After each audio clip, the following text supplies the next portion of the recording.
For over 40 years, Blade Runner has shaped how we imagine dystopian futures. But what if I told you that another film, based on the same novel, offers a completely different vision of the future? And that the difference between them comes down to a dead sheep? That one detail changes everything.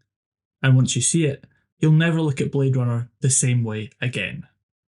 To explain how, we need to start with the original novel on which both films are based.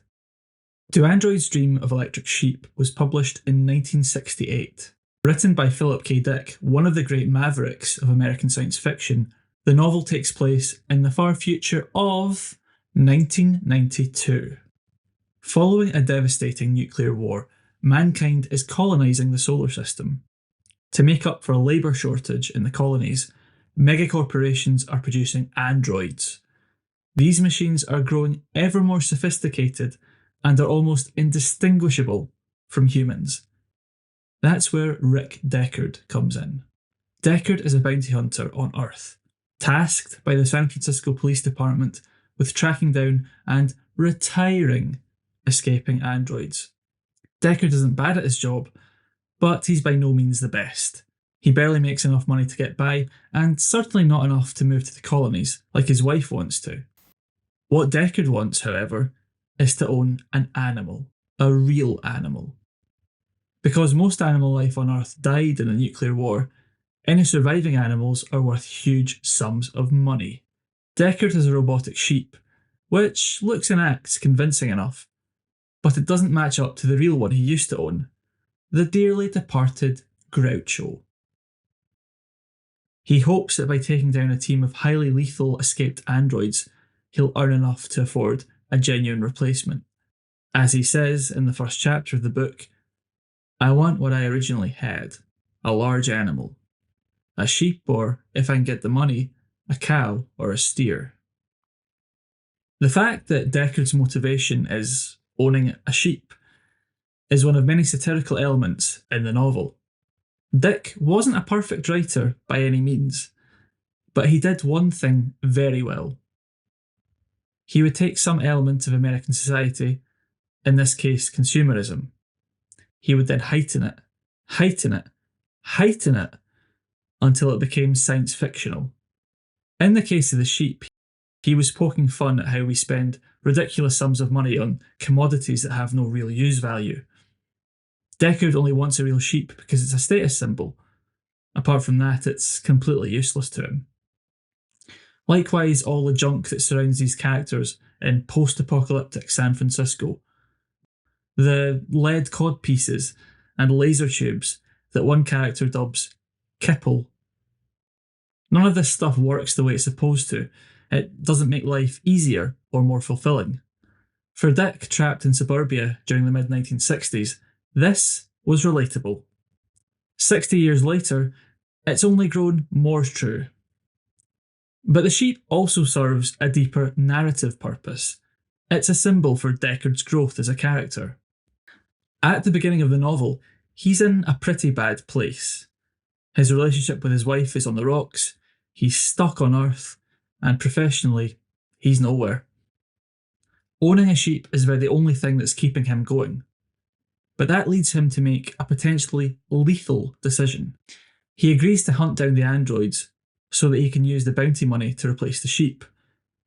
The sheep, then, represents Deckard's petty bourgeois pretensions and how they take precedence over everything in his life, even his life itself. At the end of the book, a completely different animal comes along to show us how much Deckard has changed. After he's fallen in love with one android, Rachel, and killed the rest of them, Deckard realises that there's not a whole lot separating him from the machines.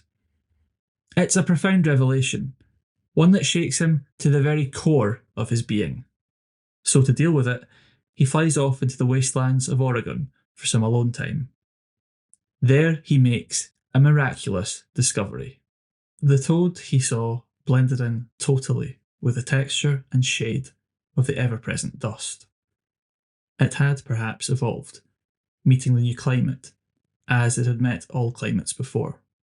What happens when you find, if you find, an animal believed extinct, he asked himself, a reward running into millions of dollars. Now, at first, Deckard thinks the toad will give him the sense of status that he desperately craves, but after he returns home with it, his wife discovers that it's a robot. In his dazed state of mind, Deckard forgot to check for the battery compartment usually found in the creature's belly. The fact that it's electric doesn't matter in the end, though, because after everything he's been through, Deckard has realised the electric things have their lives too, paltry as those lives are. The novel ends on that note. Both Deckard and his wife have put aside the pursuit of commodities and learned to appreciate life, animal, human, or electric, on its own terms. These creatures aren't status symbols, but things that need to be cared for in their own way. Even though the robotic toad is nothing like Groucho, it fills a real need in Deckard. A need for meaning, which he finds through the act of care. It's that act, Dick says, that defines us as truly human. The sheep in Do Androids Dream is therefore both a satirical device and an important element of character development. So when he brought the novel to the big screen, why did Ridley Scott decide to retire this poor defenceless creature? Let's find out in part 2. Blade Runner is one of the greatest science fiction films ever made. It's also a deeply flawed film, even in its final cut. But before we get onto the flaws, let's recap on why this is such a seminal film. From its very first moments, Blade Runner immerses you in a totally believable future world. Through model work, miniature sets, and visual effects, the opening sequence of the film totally sells the illusion that you're floating through the polluted haze of Los Angeles 2019. They're so impressive that Philip Dick, once opposed to an adaptation of his book, claimed that Ridley Scott had seen inside his brain. For the most part, Scott also gave us a cast of memorable characters. He chose mostly American character actors who knew how to create a big impact with minimal screen time. For the most part, there's one exception who we'll get to in a minute, but by and large these characters have a sense of realism and depth, which at the time was rare in the sci-fi genre. Scott's greatest achievement, however, was fusing science fiction with that classic Hollywood genre, film noir. By combining those elements, he brought a new subgenre into focus, cyberpunk, and influenced the course of popular culture for the past 40 years. So there's no doubt about it, Blade Runner is an important film, maybe a great one. There's just one problem with it, and unfortunately, it's a big one. Blade Runner is missing a sheep. Now, any film adaptation is bound to cut a certain number of elements from the source material. This is unavoidable when transferring a story from one medium to another. In the case of Blade Runner, there were a large number of subplots and small details from Do Androids Dream that didn't match Ridley Scott's vision. Scott wanted to focus on the relationship between Deckard and Rachel, and flesh out the escaped androids, now called replicants. Anything that didn't tie into those storylines was either downplayed or removed completely. And so it was with Groucho and all the other electric animals. In the language of the film, you could say they were retired. While animals do feature as plot points in the film, they're no longer central to Deckard's growth as a character, which was a big mistake. Without Groucho, Deckard's storyline becomes more confusing, and the film suffers for it. Although that depends which version of the film you're talking about. In the original theatrical release, it's pretty clear what Deckard's story arc is. He's an unfeeling, cynical cop who acts more like a replicant than the replicants themselves. The replicants are in turn more human than he is. But through Deckard's relationship with Rachel and his encounter with the dying Roy Batty, he rediscovers his own lost humanity. Now that's all mostly in keeping with Dick's novel, But there's one problem which had unexpected consequences over the next 25 years. That problem is that Deckard's motivation has changed. He's not taking on the Blade Runner job so he can pay for a new sheep. Instead, it seems like he's so beaten down by the world that he's acting on autopilot, giving in to his boss so he can have an easy life. Thematically, that still kind of works, but it also makes him a less interesting character. A fact that Harrison Ford picked up on when he complained that I played a detective who did no detecting. There was nothing for me to do but stand around and give some focus to Ridley's sets. Years later, Scott tried to fill that void, but he only made things worse. He authorised first a director's cut and then a final cut, both of which changed Deckard's story in a dramatic way. The character still goes through much the same journey he does in the original version, but in those later cuts there's a new twist, one of the most infamous in movie history. Deckard, this man who has gone to the edge of death to rediscover his humanity, is actually a replicant. Now, on the one hand, that's a fascinating idea, which is even hinted at in Dick's novel. On the other hand, it undercuts Deckard's character growth over the rest of the movie. As Harrison Ford remarked about the original cut, in fact, be a replicant. For myself, I felt that it was important for the audience to have a human representation on screen that they could identify with.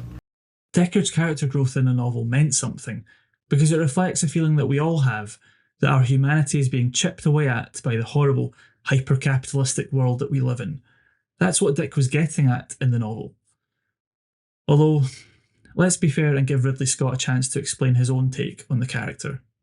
If Deckard was the pièce de résistance of the replicant business, more human than human, as Tyrell would say, with all the complexity suggested by that accomplishment, then a Nexus 7 would, by definition, have to be replication's perfection. Physically, this would mean that the Tyrell Corporation would be prudent in having Deckard be of normal human strength but extended lifespan, resistance to disease, etc. Then, to round off their creation, the perfect Nexus 7 would have to be endowed with a conscience, which would in turn suggest some kind of need for a faith, spiritual need, or a spiritual implant, in other words. Okay, cool. Well, when you put it like that, I can't help but feel Scott could have avoided all of that confusion by keeping Groucho in the story. The sheep gave Deckard a motivation, as well as a clear sense of character development. In turn, that made him interesting because he was relatable. Without that relatability, Scott had to find another way to make Deckard interesting. One that ended up making very little sense. That's one of the problems that crept into the script when Groucho was removed. Without Groucho, the film's portrayal of capitalism also changes. Now, a more faithful adaptation would have preserved the book's anti-capitalist message. Blade Runner doesn't do that, despite appearances. So while Ridleyville has consumerist overload, shadowy megacorporations, and urban decay, just like every fictional dystopia since 1982 features these elements, and seems to have predicted our current crapsack existence, this dystopia is in the eye of the beholder. Other viewers, like the theorist Nick Land, saw something else. In Blade Runner, Land saw a model for a radically different future. He used images from it to build the conceptual framework for accelerationism. The opening of Blade Runner. They're trying to screen out replicants at the Tyrell Corporation. Seated amongst a battery of medico-military surveillance equipment, a doctor scans the eye of a suspected skin job located at the other side of the room, searching for the index of inhumanity, for the absence of pupil dilation, response to effect. Tell me about your mother. I'll tell you about my mother. A volley of shots kicks 70 kilos of Securocrat shit through the wall. Techno-slicked extraterritorial violence flows out of the Matrix. Cyber revolution. As you can probably tell from that excerpt from one of Land's essays, accelerationism began as an oppositional force, an affront to the neoliberal consensus of the 1990s. It proposed that the contradictions of capitalism should be heightened on purpose to speed up the collapse of the global economic system. What would replace it? Well, that was the subject of much debate among the original accelerationists, who divided into a left and right wing camp. Drifting far to the right of the ideological spectrum, Land proposed a kind of cyber feudalism. In his imagined future, CEOs would take on the role of princes and kings, ruling over the masses with absolute power. Once the universe of democratic corruption is converted into a freely transferable shareholding in GovCorp, the owners of the state can initiate rational corporate governance, beginning with the appointment of a CEO. As with any business, the interests of the state are now precisely formalised as the maximisation of long-term shareholder value. That whole idea isn't a million miles away from the society that Land saw in Blade Runner, which most of us would describe as dystopian. But for Land and his fellow accelerationists, this horrible lot, Blade Runner is undoubtedly utopian, since it imagines a future where capitalism has dissolved all bonds of human connection, and so the capitalist has no limits on their power, if they had many to begin with. Now, that might sound like a complete misreading of Blade Runner to you, but to be honest, I don't think it's twisting things that much. Sure, there is a vague anti-capitalist sentiment in the screenplay, but we've already seen how muddled that is. I think what comes through much more strongly in the film are the visuals, which invest American capitalism with a monolithic power. The size of these corporate ziggurats, or the ever-present advertising hoardings, are awe-inspiring. This is capitalism as spectacle, signifying strength and power, not crisis and collapse. It's therefore unsurprising that Musk and the other accelerationists have co-opted this aesthetic, and not always in an ironic way. So if Blade Runner's visuals undercut a capitalist critique, contrast that with the Kipple and Dix novel. There, all the consumer products are absurd, unwieldy, or downright lame. None of it does what it's supposed to do. Make life easier, more bearable. And that's the reality of capitalism. It's a vast accumulation of commodities, which never quite cure the alienation that Deckard, or any of us for that matter, feels. It's only when Deckard gives up on the pursuit of commodities in Dick's novel that he grows as a character. A robot toad may not be a status symbol like a real-life sheep, but it requires care too. And it's that act of caring that makes us human. Dick's book tried to say something about reality, our reality, as humans trying to make the best of capitalism. He did this with the character of Groucho and all the other electric animals. But when Ridley Scott removed them from the film, he also removed the political and philosophical through line of that story. The critique of capitalism gets lost amid so many other half-formed ideas in the screenplay, and an aesthetic that's been appropriated by all these creeps. You can understand why Dick was wary of a film adaptation of his book, the possibility of someone else misunderstanding what he created. But if he'd lived a few decades longer, I wonder what he might have thought of the other adaptation, the one that actually does remain faithful to the book, the one that, frustratingly enough, almost nobody has seen, and that we're going to discover in part 3. 3 decades passed before another version of Blade Runner made it to the big screen. And I'm not talking about Denis Villeneuve's Blade Runner 2049. No, the film I'm actually talking about premiered a whole 2 years before Villeneuve's. But even though it came out first, a surprisingly small number of people have seen it. Why is that? And if I told you the answer was sheep, would you want to kick my head in? Because that kind of is the answer. Let me explain. The film I'm talking about is Android's Dream, released in 2015. It was directed by Eon de Sousa, a Spanish filmmaker with a string of low-budget features to his name. None of these have been widely distributed outside Spain, so De Sousa is not a director with the kind of profile to tackle a sequel or remake to a beloved sci-fi classic. But that's the thing. Android's Dream isn't, in any shape or form, a continuation of Blade Runner. To an extent, it plays on our knowledge of Ridley Scott's film, but if anything, it's much closer to Philip Dick's novel. That's obvious from the opening seconds of the film. If Blade Runner immerses the viewer in an imagined future, Android's Dream does the opposite. It alienates us. The film opens with a montage of static shots, showing us a landscape that's both familiar but also uncanny. This is the holiday resort of Benidorm, familiar to European tourists as a cheap destination full of English pubs and tacky light entertainment. But here, it looks like a neutron bomb landed on it. It's a graveyard of half-built holiday homes with not a soul in sight. In many ways, this is closer to the desolate San Francisco in Do Androids Dream of Electric Sheep. But it's not what you expect after Blade Runner's Ridleyville, with its constant rain and overcrowding. You're already on the back foot, and it's only a couple of minutes into the film. That sense of alienation only increases as the film goes on. There are, for example, no characters for us to identify with. Instead, we're treated to scene after scene of apparently random murders.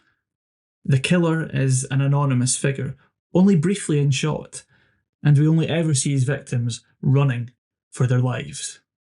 Sometimes we don't even get that.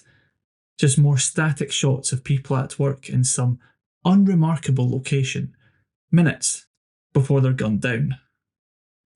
Compared to Blade Runner, with its cast of memorable characters, it's unclear who any of these people are, never mind if we're supposed to root for them or not. But eventually, what little plot that Android's Dream has reveals itself. During this scene of friends chatting over dinner. Filmed in documentary style, it seems pretty mundane, until everything is flipped on its head with this single line of dialogue. From here, the film should start to make a bit more sense. These characters are actually the replicants, but they're portrayed very differently in this version of the story. In the novel, for example, the replicants pretend to be petty bourgeois shopkeepers and police functionaries, while in Blade Runner, they have that Aryan chic cool. But here, in this film, they're depicted as poor migrant workers, which is by far the most radical take on the characters. They're no longer villains, not even in an ambiguous sense. These characters are now very much the underdogs, and if anyone gains our sympathy in a film as alienating as this one, it's them. That creative rewriting of the original story also grounds the film in our reality. It's a bold choice on De Sousa's part, particularly when Blade Runner's world building remains influential. But I think it works well, particularly when you consider that Dick's novel isn't an airtight vision of the future either. He was actually using science fiction to tell a story about the present, his present, of late 1960s America. De Sousa does likewise, critiquing capitalism in the 21st century. And that's most obvious when he reintroduces a beloved character from the novel. Yes, you guessed it. As in the novel, Deckard is obsessed with owning a sheep. However, in Android's Dream, the way this plays out is different to the novel. It's a subtle difference, but it also completely changes how we view Deckard. To understand it, let's go back to the first chapter of the novel. When we first meet Deckard there, he talks about how much he wants a real sheep, like Groucho. This establishes him as pathetic but relatable, and that matters. Because even when he's killing android after android, we still kind of like him. We still want him to complete his assignment and get his bag. That sense of identification is important, particularly in a novel as weird as Do Androids Dream. That's what keeps us reading. And now let's look at Android's Dream, the film. The first time we see Deckard here, he's not reminiscing about his sheep. In fact, the first time we see him, we're not even aware that we're seeing him. He's the killer taking out these poor, pathetic androids. And that establishes Deckard not as a lovable loser, but as a blunt instrument, almost a force of nature. We don't empathise with him at all. In fact, De Souza deliberately stops us from empathising with him. So when we see him in this scene, singing triumphantly after deciding to buy a new sheep, it doesn't humanise him. Instead, it makes him look deeply disturbed, even deranged, because he now has to kill some more androids to pay for his new sheep. This is the same sequence of events in Dick's novel, but by making Deckard an unknowable, unlikable character, De Souza lays bare the structure of violence at the heart of this world. You can see that even more clearly in the ending of the film. Unlike in Blade Runner or Dick's novel, Deckard doesn't have a moment of clarity after retiring the androids. There's no neat, moralistic ending. That's right, not only does this Deckard kill for the sake of a sheep, he gets away with it. Oh, look at the sheep. He looks chuffed that he made it all the way to the end of this one. The brilliant thing about that ending, and the frustrating thing too, is that De Souza plays it straight. He invites us to share in Deckard's triumph, but naturally we don't want to, because this version of the character is so unlikable. Whether we like it or not, though, this is a more truthful ending than the one in Blade Runner, or even the one in Dick's novel. Because in the real world, which is, after all, the world in Android's Dream, bad things don't always happen to bad people. Or not as often as they should, anyway. I mean, I'm not naming any names, but I'm thinking of people like...